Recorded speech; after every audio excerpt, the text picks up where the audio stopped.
Are we clear? Let's do it. All right. Much The to Mark do. Thompson Show. Yeah, it's been a rough time in America yet again. Another mass shooting, massacre in Tennessee.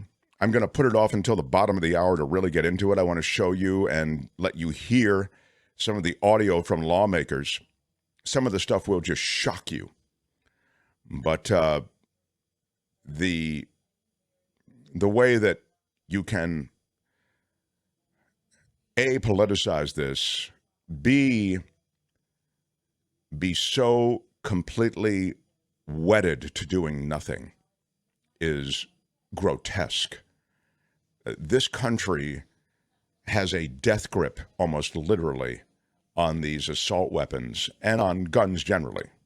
But I understand they're responsible gun owners, and I'm really not about trying to take everybody's guns away or any of that sort of thing. It's a foolish goal anyway. You can't take everybody's guns away. You're not going to.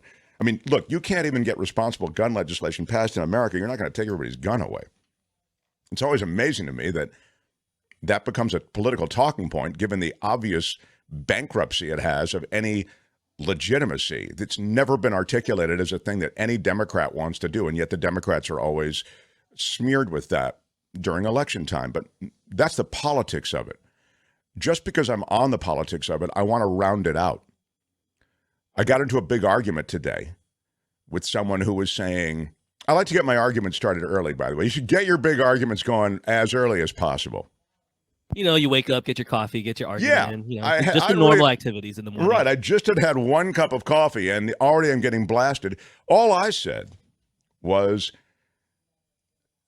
somebody was saying both parties are responsible for not getting the assault weapons ban passed. And they were saying, how ridiculous is that? It's all the GOP. The GOP is horrible. The GOP won't come over. Of course, that's true that the GOP won't come over.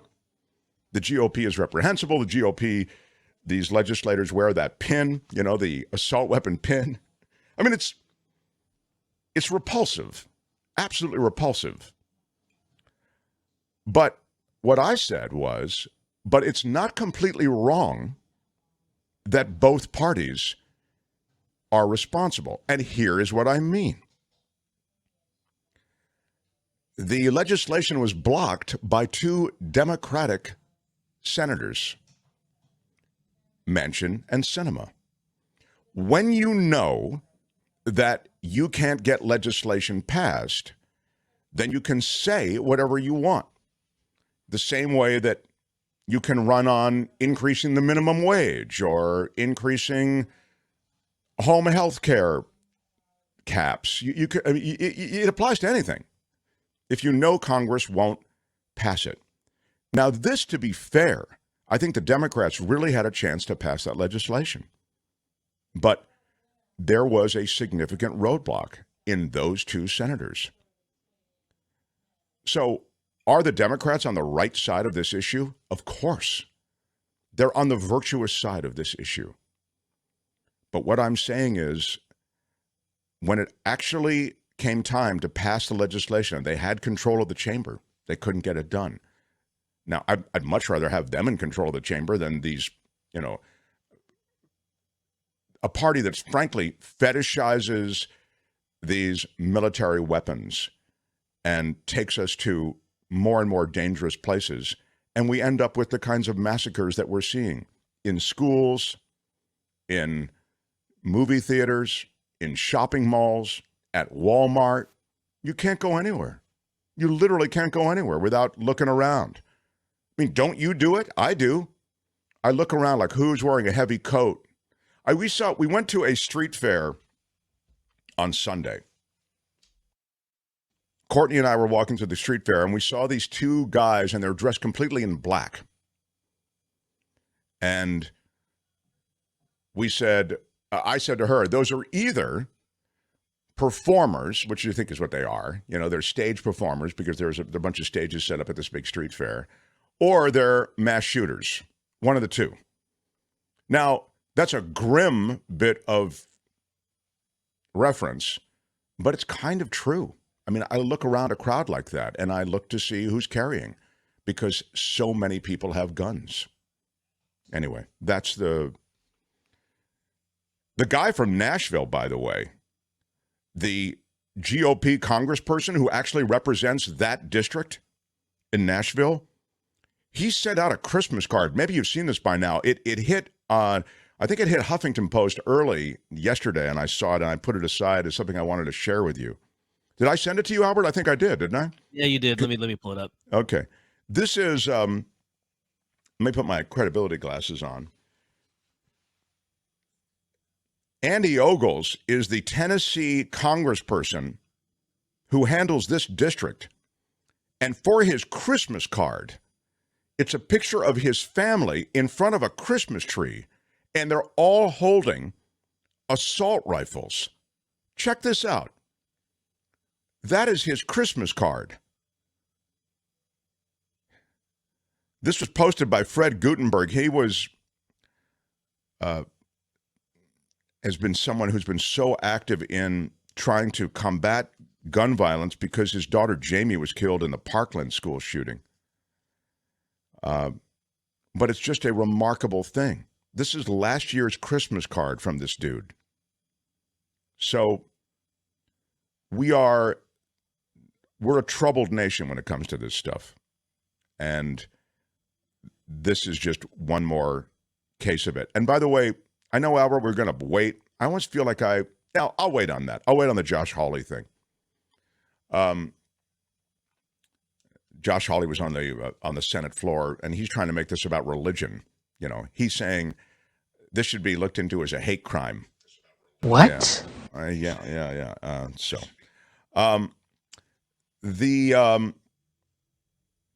I mean, it's crazy that you could look at this school shooting, not be aghast at where we are, and somehow pivot to make it about religion, which is, to me, here's Josh Hawley today. Lost their lives. And even as I'm on this floor now, Nashville police are releasing the body cam footage of the officers who responded with heroic speed and heroic courage to the deranged individual who made her way into that school and was executing students and teachers one by one. Those officers deserve to be praised. They deserve to be thanked. They deserve to be honored. Right. Get to the part where you, and for the lives that they saved. Yeah. Mr. President, we must also tell the truth about what happened yesterday in Nashville. Here you go. This murderous rampage, this taking of innocent life, was a horrific crime, but more specifically, it was a hate crime. A crime that, according to Nashville police, specifically targeted, that's their word, targeted, the members of this Christian community, the members of this religious institution. Well, actually, the Nashville police haven't said that. I mean, clearly they targeted this specific school, and it was a Christian private school, but it wasn't targeting the Christian community per se. Students, its educators, its employees. Let's be clear, Mr. President, federal law prohibits the targeting of violence against any American on the basis of religious affiliation or religious practice or religious belief. But so you can see what's happening here. Look, I'm not saying, I mean, it's an odd thing just to draw attention to, but you have to skip over the assault weapon stuff to get to this. She had 2 assault rifles with her. I mean, that doesn't make your radar at all. It's a willful ignorance. So that's what's happening. That was Josh Hawley. He's a brutal guy. Just, no room for him at the table for me. So we continue. The Mark Thompson Show. In a moment, we'll be joined by Spencer Christian. We'll talk about what is happening. It's going to be an even blustier, is that bluster? It'll be a bluster-filled day in the Bay Area and northern and central parts of the state. And with it, of course, snowpack that might hit record levels. Let me put my credibility glasses back on again just to let you know that there are a couple of controversies that are cropping up in the Bay Area. After 10:30, I want to talk about the Alameda County prosecutor, and this Pamela Price, who's the DA in Alameda County, controversial figure. She's sort of in the Chesa Boudin progressive camp, and you can, after 10:30, see how some of the criticism is coming together against her. There's also been other progressive, if I will, and I like to say I'm progressive, but when it comes to law enforcement, as you know, I can be, I think, more of a law and order type person. And you can see how the progressive community is under fire when it comes to just that, law enforcement, for the way prosecutions are being handled and the way sentencing is being handled. One of those examples is in the city of San Francisco. There were 2 drug dealers. I don't know if you saw this, but I'll mention it to you now. And the lawyers are arguing in San Francisco court that the men were the victims of human trafficking and they shouldn't be held responsible for selling drugs because they were forced to do so under fear of violence. They have cartels and coyotes is the idea. That's the argument in court. So the people who shuttle them across the U.S. border, they charge them a lot of money. They're both from Honduras. And they say that they owe thousands of dollars to coyotes who threatened them and their families back home if they didn't pay their debts. I mean, law enforcement is saying, hey, this is a voluntary thing, selling drugs, and you will be prosecuted for it. So, are they criminals or are they victims? There were mistrials in 2 cases involving these Hondurans. And prosecutors have decided not to retry either case. They've dismissed the charges. And so I ask you, is that appropriate? Or is that ridiculous? That is part of kind of what's being played out in Alameda County as well. I'm pausing here, Albert, because I'm just realizing, did I send Spencer the link? I did. You did. I also sent him a new one. He's Okay. connecting from the ABC studio, so I'm helping him through it right now. As long as good. As long as I didn't screw it up, I'm happy. Also, I might add this, just because I'm in the gun chunk, I guess, of our show. A wife has shot her husband dead on Facebook Live after they had a furious argument over housework. She's heard screaming, "I don't want to go to jail." This happened in Mississippi. Yeah, Khadijah Michelle Brown, she's 28, allegedly shot and killed her husband, Jeremy Brown, who's also 28. This just happened over the weekend. The woman is heard screaming, "I don't want to go to jail," and telling a child in the home, "Your daddy is dead." This is after the shot rings out over the video. The whole thing happened live on Facebook. Again, these are troubled households, probably not the first violence that's hit that house, but that violence comes to a brutal, brutal crescendo when you've got a gun in the house. Just crazy, really. And finally, I'm going to save that for law and disorder. I have that. Let me check the chat while I wait for Spencer. Now, hear from Eric. GOP says, quote, "It's a mental health issue. We'll keep pumping firearms their way till we get around to dealing with mental health. So much money to make in the meantime." It's remarkable. And the amount of money that's soaked through the NRA and beyond is crazy. You have such political will in this country to change even background checks. It polls at over 80% among Republicans and Democrats. I think among Democrats it's over 90%. It's over 80% among Republicans to put in background checks, stricter background checks. But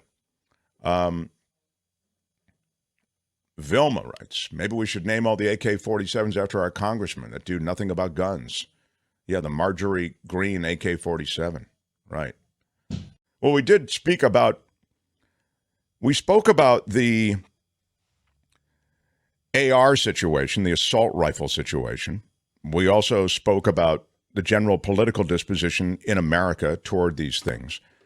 But I didn't speak about this specific shooting. I'd be happy to visit it now. Didn't I send you a piece on it, Albert, or not? Maybe I thought I was. Yep, I have it right here. Yeah, let's run that, and then I'll jump on and give you some thoughts. And with yet another shooting, the debate over gun control continues. While the president today made another plea for reform, a retired local federal agent believes the situation is more complicated than that. Lydia Esparra has more. As police continue to investigate the latest school shooting in Nashville, the conversation for gun control grows louder and more controversial. John Kilnap, a gun expert, served nearly 30 years with the ATF. I'm not pro-gun, I'm not anti-gun. What I'm for is gun ownership responsible. Kilnap puts the responsibility on the parents who have guns in the home. He says most shootings happen when a child obtains a gun a parent didn't properly store. But in the case of the Nashville What's the guy's shooter, name? Kilnap is his name? A 28-year-old. Is that right, Albert? Well, Go back for a second. What is the guy's name? It's just kind of. In the case of the Nashville shooter, the shooter, had to go back farther, a 28-year-old. Sorry. Most shootings happen when a No, child a little further, and then you got it. a And I parent probably didn't shouldn't have said properly anything, but there you go. Here we gun go. expert served nearly 30 years. All right, here we grows are. Louder and more controversial. John Kilnap, a gun expert, Yep, served Kilnap. nearly Yeah. 30 years with the ATF. I'm not pro-gun, I'm not anti-gun. What I'm for is gun ownership responsible. Kilnap puts the He's not wrong about responsibility that. on the parents who have guns in the home. He says most shootings happen when a child obtains a gun a parent didn't properly store. But in the case of the Nashville shooter, the shooter, a 28-year-old transgender woman, obtained at least 2 of the weapons legally. Yeah. Kilnap says intense background checks are a necessity, but he believes that conversation seems to be fading. No, it's fallen by the wayside. People don't want to hear it anymore because they fall back on the Constitution thinking that the government, whether that's ATF, the FBI, or whatever, wants to take away the guns. That's not the case. President Joe Biden, a longtime supporter of gun control, once again said this. So I call on Congress again to pass my assault weapons ban. It's about time that we begin to make some more progress, but there's more to learn. But I just wanted to send my concern and hearts out to so many parents out there. Students, teachers, and administrators being killed by gun violence. The president and Kilnap both agree it's out of control. The gun violence of today has reached a level that this country has never seen. Now, Mike DeWine, and Ohio's that's, governor, has a proposal on the That's the president case. Yeah, all right. Look, as I say, we've addressed a lot of this, but I wanted you to hear that. He's right about responsible gun ownership and locking up guns and the 6-year-old who shoots the teacher and, who should be held responsible for that. Some of that stuff we've talked about here on this program and will continue to be talked about. That wouldn't have mattered in this case, right? Those 2 guns were, as noted in that piece, legally acquired. So, and the trans part of this, and you're seeing the headlines, trans shooter. In fact, even the question in the chat was, when are you going to talk about the trans shooter? I don't see it yet germane to what's going on here. I really don't. And I'm not just trying to be a lib, Tell me how it's germane, and I will address it. But it's just not. Germane is a ding word. I just see it as one more thing you can tag the shooter with. There's no way to protect schools from shooters, says Karen. Shooters will always find a way to accomplish their mission. Why it is considered relevant that the shooter was a transgender, I don't know. Exactly. It's really not relevant. It's one more fact. I'm not saying that it shouldn't be included, just the way you might include any number of things, ethnicity, age, whatever. But it's not germane to motive. And so, that we know of yet. And so I would say to refer to the person as a trans shooter is tone deaf, It would be like saying, the Latino shooter. You know what I mean? Like, okay, well, was it related to the person being Latino? I mean, usually it's what? A white shooter. Yeah. But increasingly, everybody's getting in on the action in America. So, female to male trans from Enid often take testosterone, might be a factor in aggression. Okay. I mean, that's a fair point that it's a factor in aggression, but how many trans people, and however, the appropriate way to refer to the entire process is, and I apologize, but but how many of them take those testosterons, end up opening fire on some school? I mean, the percentage is, close to zero, right? So, again, it's important to put the breadcrumbs clearly in some coherent path, I guess. But I'm just saying, as yet, we don't know that the trans part of things, the testosterone, aggression, whatever, is related to what happened here. We just don't know. Yeah, it's what Hughes in Japan is saying. Aggression doesn't equate to mass murder. But again, Randy says the same thing. I mean, I've just addressed this. If the person is taking testosterone because of being trans, then it is a factor. No, it's not a factor. It's not any more a factor than you being a man is a factor. And your natural aggression is a factor in anything you do. So, again, it's, we don't have all the info yet. However, I also read at one point it was a former student. Yeah. Could the fact that religion is coming out against transgender people and it was a religious school be pertinent? Honestly, Lori's comment there is insightful in that might be a more decent lead as to the reasons that this person opened fire. Again, though, why do you open fire on the kids? They're not responsible for anything. One of the administrators who was killed is the head of the school. But the idea that you would open fire on these children. Now I'm going to say something that you may not like. And I've said it before, and I said it on KGO, and I've said it whenever we deal with these mass shootings, and it's controversial, but I just feel strongly that what has happened in this country is we've sanitized this news the same way we sanitize war. The ugliness, the grotesque nature of these incidents, they're dry cleaned for the audience. You see a yellow tape up, and you see a guy like Jim Avila, or a reporter, a network reporter standing out front, or a local reporter, whatever. You see journalists talking about what happened inside. You see police chiefs, and you see other first responders speaking about what happened inside. The reason that they don't show you the actual carnage is because there is a disgusting quality to doing that. It's almost you can call it bad taste, you can call it, right? But because we don't see it, I think the real grim nature of what we are okay with in this culture is lost. The Sandy Hook massacre, if you'd actually seen those poor souls, those little kids, after that shooting, it's probably something you'd be unable to look at. That's what this is. And so I would suggest that America needs to be riveted by the grotesque quality of what we are okay with. And for that reason, I think you need to see it, because apparently sanitizing it ain't working. And we end up with thoughts and prayers and a bunch of political BS. This country stands alone in this stuff, right? It's horrifying. And I just don't understand it. I just don't understand it.